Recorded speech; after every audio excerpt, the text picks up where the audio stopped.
നമസ്കാരം. Media vision വാർത്തകളിലേക്ക് സ്വാഗതം.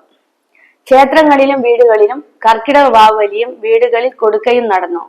വിവിധ ദൃശ്യങ്ങളിലേക്ക്.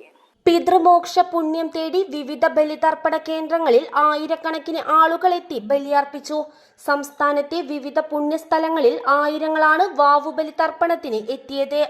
പേരാമ്പ്ര, കോടേരിച്ചാൽ, മമ്പാട്ടിൽ, കൂടത്തിങ്കൽ ശ്രീ മഹാവിഷ്ണു ക്ഷേത്രം, തിരുവള്ളൂർ, മൂഴിക്കൽ ക്ഷേത്രം എന്നിവിടങ്ങളിൽ വാവുബലി തർപ്പണം നടന്നു. വീടുകളിൽ കർക്കിടക വാവിന്റെ ഭാഗമായി കൊടുക്കയും നടന്നു.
News bureau, media vision, Perambra.